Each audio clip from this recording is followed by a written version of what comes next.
27ویں آئینی ترمیم پر اتفاق رائے کے لیے وزیر اعظم نے اسپیکر قومی اسمبلی کو اہم ٹاسک سونپ دیا۔ سردار ایاز صادق نے تمام پارلیمانی رہنماؤں کا اجلاس آج طلب کر لیا۔ تحریک انصاف اور JUI کو بھی شرکت کی دعوت۔ اسپیکر اپنے چیمبر میں پارلیمانی رہنماؤں سے الگ الگ بھی ملیں گے، تمام جماعتوں سے حمایت کی درخواست کریں گے۔ وزیر اعظم نے تمام وزراء اور ارکان پارلیمنٹ کے غیر ملکی دورے منسوخ کر دیے۔ وزراء اور ارکان کو اسلام آباد میں رہنے کی ہدایت۔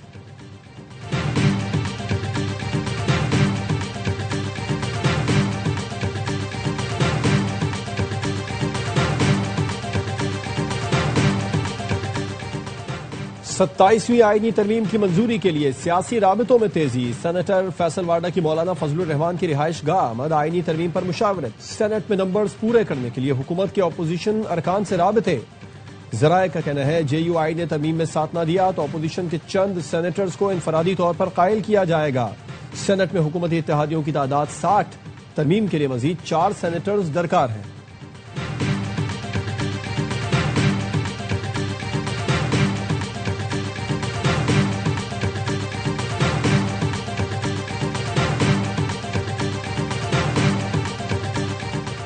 چھبیسویں ترمیم کے وقت بھی یہی مطالبہ تھا، آج بھی ہے کہ جمہوریت کے ثمرات عوام تک پہنچے۔ خالد مقبول صدیقی کہتے ہیں MQM بلدیاتی نظام سمیت اور بھی بہت سے اقدامات پر عمل درآمد چاہتی ہے۔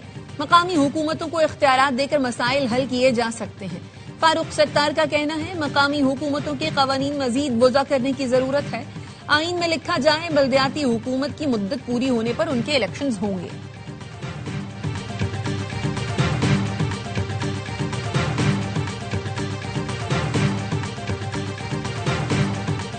ستائیسویں آئینی ترمیم سے متعلق پیپلز پارٹی کو چند شقوں پر اعتراض۔ NFC ایوارڈ، تعلیم اور پاپولیشن پلاننگ پر سخت بیانیہ اپنانے کا فیصلہ۔ آئینی ماہرین کو مجوزہ ترامیم کے خلاف موقف تیار کرنے کی ہدایت کر دی گئی۔ ذرائع کا کہنا ہے ملکی مفاد میں ہونے والی دیگر ترامیم کو پیپلز پارٹی سپورٹ کرے گی۔ وزیر اطلاعات شرجیل میمن کہتے ہیں بہتری کی گنجائش کے لیے آئین میں ترمیم ہوتی ہے۔ آصف زرداری اور بلاول بھٹو ہر فیصلہ پارٹی کی مشاورت سے کرتے ہیں۔ کس کا ساتھ دینا ہے کس کا نہیں، اس کا فیصلہ سینٹرل ایگزیکٹو کمیٹی کے اجلاس میں ہوگا۔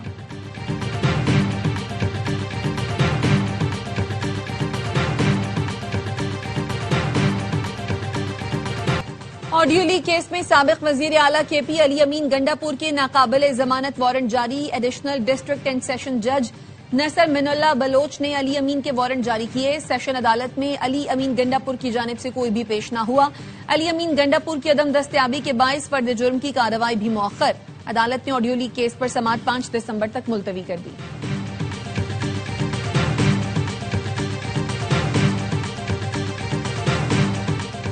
اور متنازع ٹویٹس کیس میں ہادی علی چٹھا ایمان مزاری کے ناقابل ضمانت وارنٹ گرفتاری جاری۔ ایڈیشنل سیشن جج افضل مجوکا نے عدم پیشی پر ناقابل ضمانت وارنٹ جاری کیے۔ عدالت کی جانب سے ایمان مزاری اور ہادی چٹھا کو شو کاز نوٹس جاری۔ سیشن عدالت نے کیس کی سماعت کل تک کے لیے ملتوی کر دی۔ امریکہ کے سب سے بڑے شہر میں تاریخ رقم، زہران ممدانی نیو یارک کے پہلے مسلمان میئر منتخب۔ وکٹری اسپیچ میں عوام کا شکریہ ادا کیا، کہا آج خوف کی شکست اور امید کی جیت ہوئی۔ عوام نے ثابت کیا طاقت ان کے ہاتھ میں ہے۔ ہم نے ارب پتی سیاسی خاندان کو شکست دے دی۔ مجھے معلوم ہے ٹرمپ میری تقریر سن رہے ہیں، آواز بڑھا دیں اور سن لیں، میں مسلمان ہوں، ڈیموکریٹک سوشلسٹ ہوں۔ نیو یارک تارکین وطن کا شہر ہے اور رہے گا۔ تارکین وطن ہی نیو یارک چلائیں گے، عوام کو تقسیم کرنے کی اجازت نہیں دیں گے۔ نیو یارک میں اسلاموفوبیا کی کوئی گنجائش نہیں۔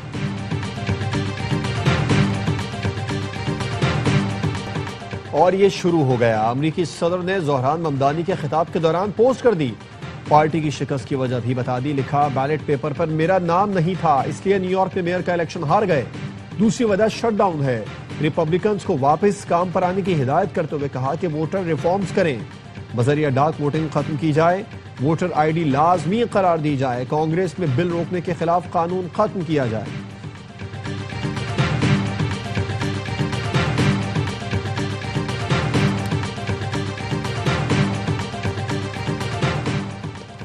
Chairman Peoples Party Bilawal Bhutto Zardari کی زہران ممدانی کو مبارکباد، کہا یہ کامیابی ثابت کرتی ہے روٹی کپڑا اور مکان انسان کے آفاقی حقوق ہیں۔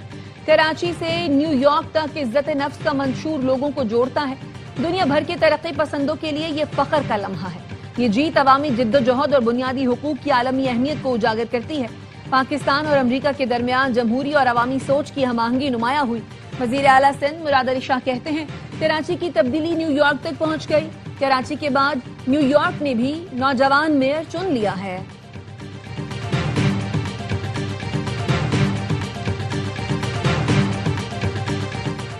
صدر آصف زرداری کے امیر قطر شیخ تمیم بن حمد الثانی سے ملاقات، تاریخی اور برادرانہ تعلقات مزید مضبوط بنانے کا عزم، دفاعی پیداوار، زراعت اور غذائی تحفظ میں تعاون بڑھانے پر اتفاق۔ امیر قطر نے پاک سعودی عرب دفاعی معاہدے کو خوشائن قرار دیا، کہا پاکستان کی منفرد حیثیت ہے جو چین، مغرب اور خلیجی ملکوں سے بیک وقت تعلقات رکھتا ہے۔ قطر کو پاکستان اور اس کی کامیابیوں پر فخر ہے۔ صدر زرداری دوحہ میں چین کے نائب صدر سے بھی ملے، کہا پاکستان اور چین ہر موسم کے اسٹریٹجک شراکت دار ہیں۔ چین سے دوستی پاکستان کی خارجہ پالیسی کا بنیادی ستون ہے۔ چینی نائب صدر نے دہشت گردی کے خلاف پاکستان کی کوششوں اور علاقائی امن کے لیے کردار کو سراہا، کہا چین پاکستان کی ترقی میں تعاون جاری رکھے گا۔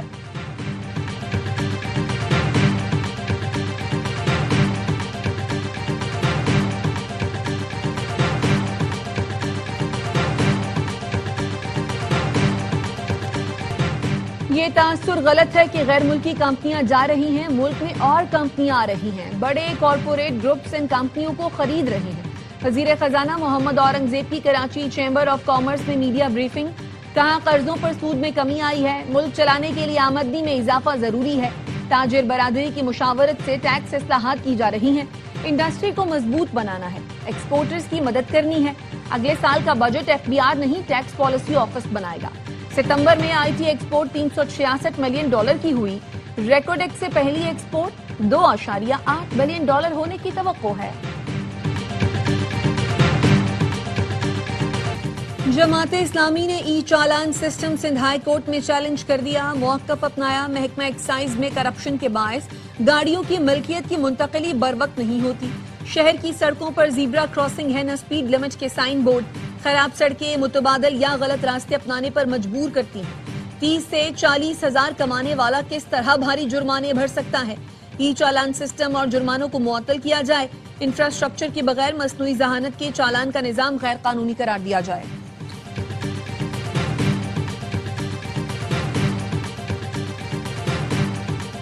اسلام آباد ایئرپورٹ پر شیخ رشید کو عمرے پر جانے سے روک دیا گیا۔ شیخ رشید نے کہا میرے پاس ہائی کورٹ کا تحریری حکم نامہ ہے جس کی کاپی اداروں کو دی تھی، میں عمرے کی ادائیگی کے لیے ایئرپورٹ پہنچا تو مجھے روک دیا گیا، احکامات کی خلاف ورزی پر توہین عدالت کی درخواست دائر کروں گا۔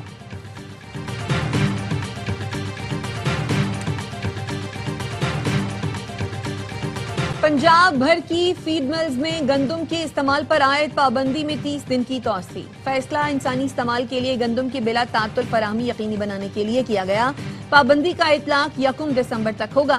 وزیر اعلیٰ خیبر پختونخوا سہیل آفریدی کہتے ہیں آرٹیکل 151 کے تحت بین الصوبائی تجارت صوبوں کا آئینی حق ہے، کسی صوبے کو خوراک اور اجناس کی ترسیل روکنے کا کوئی اختیار نہیں۔ وزیر اعلیٰ کے پی نے سینٹ کمیٹی برائے بین الصوبائی رابطہ کے وفد کو خیبر پختونخوا کی عوام کا سفیر قرار دیا، کہا گندم کے مسئلے کے حل کے لیے بین الصوبائی ہم آہنگی ضروری ہے۔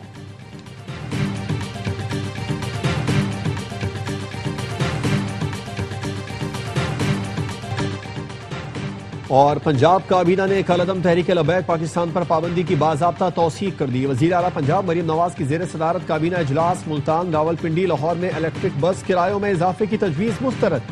صوبائی کابینہ نے سرکاری اسکولوں میں اسکول ٹیچرز انٹرن کی بھرتی کی منظوری دے دی۔ کابینہ نے chief minister high tech farm mechanisation finance programme کے تحت سبسڈی پروگرام، لاہور سے راولپنڈی ہائی سپیڈ ریل کے لیے MOU اور air Punjab private limited company کے قیام کی منظوری دے دی۔